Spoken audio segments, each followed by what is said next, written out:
Esse livro que me refiro foi publicado em português pela editora Madras em 2008 e foi traduzido por Marcos Malvese, um tradutor paulista. Pode ser encontrado na livraria Saraiva, loja física, onde eu comprei o meu, ou online. É um material riquíssimo para estudo histórico do ocultismo. Então, aqui está o livro, ele vem apresentado assim, capa preta.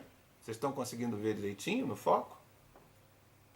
E é um livro relativamente volumoso, né? E é rico, é um material rico que contém, no livro 1, por exemplo, são 3 livros, capítulos como o capítulo 2, que tem o título O que é magia, quais são suas partes e como os professores devem ser qualificados. Eu achei muito interessante. Ou no capítulo 11, como as virtudes ocultas são infundidas nas várias espécies de coisas pelas ideias, com a ajuda da alma do mundo e dos raios das estrelas. E em quais coisas essa virtude prospera mais. São títulos absolutamente românticos. Ou ainda, no capítulo 64, como as paixões da mente mudam o corpo por meio de imitação de alguma semelhança. Também da transformação e translação do homem e que força o poder imaginativo tem, não só sobre o corpo, mas também sobre a alma. Esse capítulo, particularmente, como médico, a Agripa era médico também, me atraiu porque estamos no fim de 1509, início de 1510. O Brasil tem apenas 9 anos de descoberto e a Agripa já especula sobre doença psicossomática, demonstrando como, em meio a estudos ocultos, encontramos traços de psicologia comportamental contemporânea ou um insight acerca da relação entre o cérebro e as glândulas, a neuroendocrinologia área que só recentemente ganhou densidade pelo aumento da massa crítica de informações, vinda de um sem número de trabalhos científicos correlatos. Do mesmo modo que a alquimia gerou as bases experimentais e operacionais da química moderna. No capítulo 2, encontramos um capítulo número 1, que é uma bofetada no rosto de quem supõe que dedicar-se às artes ocultas é ir contra o conhecimento científico ortodoxo, mesmo que o viés 1509 não fosse o de hoje. Pois o título é Da necessidade do aprendizado matemático e das muitas obras maravilhosas que são feitas apenas pela arte matemática. Isso é muito interessante. E seguem vários capítulos dedicados aos números e suas intrincadas relações com a magia, com a música e com a alma. Do livro 3, retiramos títulos como Da necessidade do benefício do poder da religião, capítulo 1, ou O conhecimento do verdadeiro Deus é necessário para um mago, capítulo 7, etc, etc, etc. A crítica que eu faço é somente aos gráficos que eu achei pouco intuitivos e pouco claros, tabelas, né? Pouco intuitivas, pouco claras, mas e não são poucos os gráficos nem as tabelas. Existe um apêndice, por exemplo, o apêndice 8, dedicado só à geomancia. Geomancia é aquela área de saber que aborda qualquer forma de adivinhação, diz o texto, que emprega ou deriva da Terra. Aqui, no caso, no livro de Agripa, o método que ele discute é o emprego de 16 figuras geradas quando se faz uma série de buracos em um solo fino e macio ou na areia, diz o texto da página 977. Sim, 977. O livro é um tijolo de 1101 páginas, incluídas as referências, embora cada capítulo, em número entre 60 e 70 por livro, consista apenas de 1 ou 2 páginas e meia, no máximo. O livro é a primeira compilação dos 3 livros de Agripa, que foram publicados pela primeira vez, diz a contracapa, em 1531. Foram escritos em 1510, mas foram publicados em 1531, traduzido para o inglês em 1651, porém nunca na íntegra. Esse texto foi compilado por Donald Tyson em inglês. Existem várias anotações e explicações do próprio Tyson no intuito de esclarecer trechos mais obscuros. Então está aqui, ó. Henrique Cornélio Agripa, de Neteschai, aliás, publicação da editora Madras. Tá? Outro livro muito significativo na história do esoterismo e no estudo das religiões, comparadas com a introdução do 14º Dalai Lama, o atual, é o Livro Tibetano dos Mortos, da editora Martins Fontes. Aqui está. Edição muito bonita, traduzida por Guilherme Dorje, do tibetano, e para o português por Luiz Gonzaga de Carvalho Neto, com coordenação e revisão de tradução por Marcelo Brandão Cipolla, ou Cipolla. Uma edição primorosa, como vocês podem ver, muito bem acabadinha. A Martins Fontes é uma editora que tem tradição no meio editorial, e o Bhat Todol, esse livro, o nome dele em tibetano é Bhat Todol, ou Libertação através da escuta durante o estado intermediário, ou Libertação através da escuta simplesmente, é um texto funerário tibetano, mas é também uma descrição sobre mundos além do nosso. Na Wikipedia, lemos que o Bardo Todol é um texto tibetano que descreve e tem como intenção guiar uma pessoa através das experiências vividas pela consciência após a morte, durante o intervalo entre a morte e o próximo renascimento, período conhecido em tibetano como Bardo. O texto também contém capítulos que abordam os sinais da morte e os rituais que devem ser realizados quando a morte se aproxima ou já se consumou. É o texto mais célebre e difundido internacionalmente da literatura Nyingma do Tibete. Também está disponível na livraria Saraiva, da qual, ao contrário do que possa parecer, eu não tenho procuração para fazer propaganda, porque simplesmente eu vivo comprando lá. Bom, eu queria falar para vocês, por exemplo, do conteúdo do Bhat Todol na edição.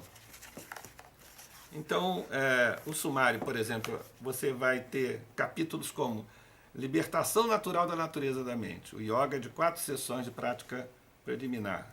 O 2, uma oração para a união com o mestre espiritual, chamada Libertação Natural sem a renúncia aos 3 venenos.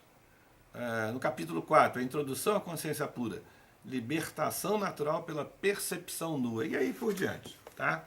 É um livro muito inspirador e tem a sua ambição de ser um manual técnico de como atravessar o período de transição entre as encarnações, a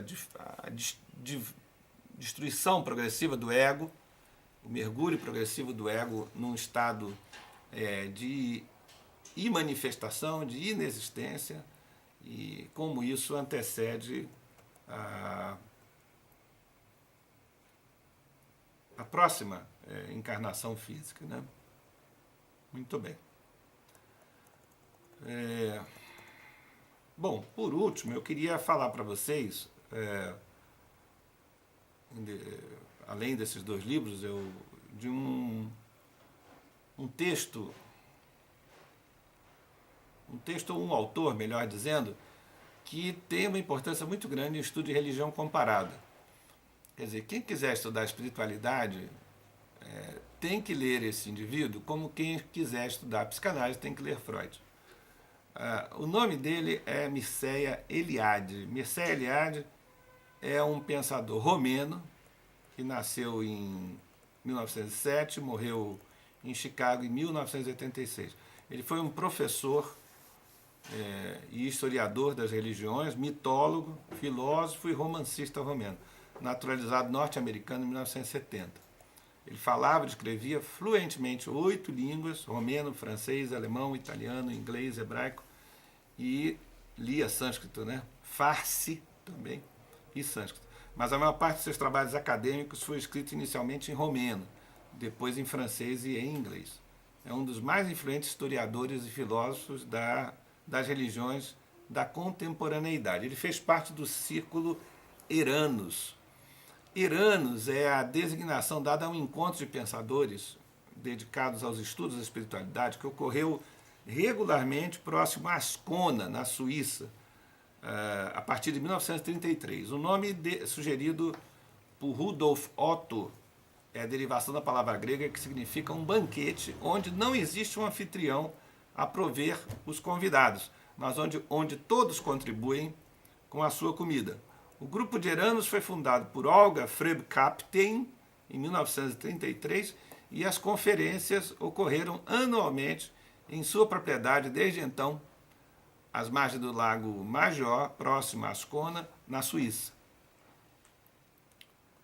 Por mais de 70 anos, as reuniões serviram como ponto de contato entre intelectuais de diferentes orientações de pensamento.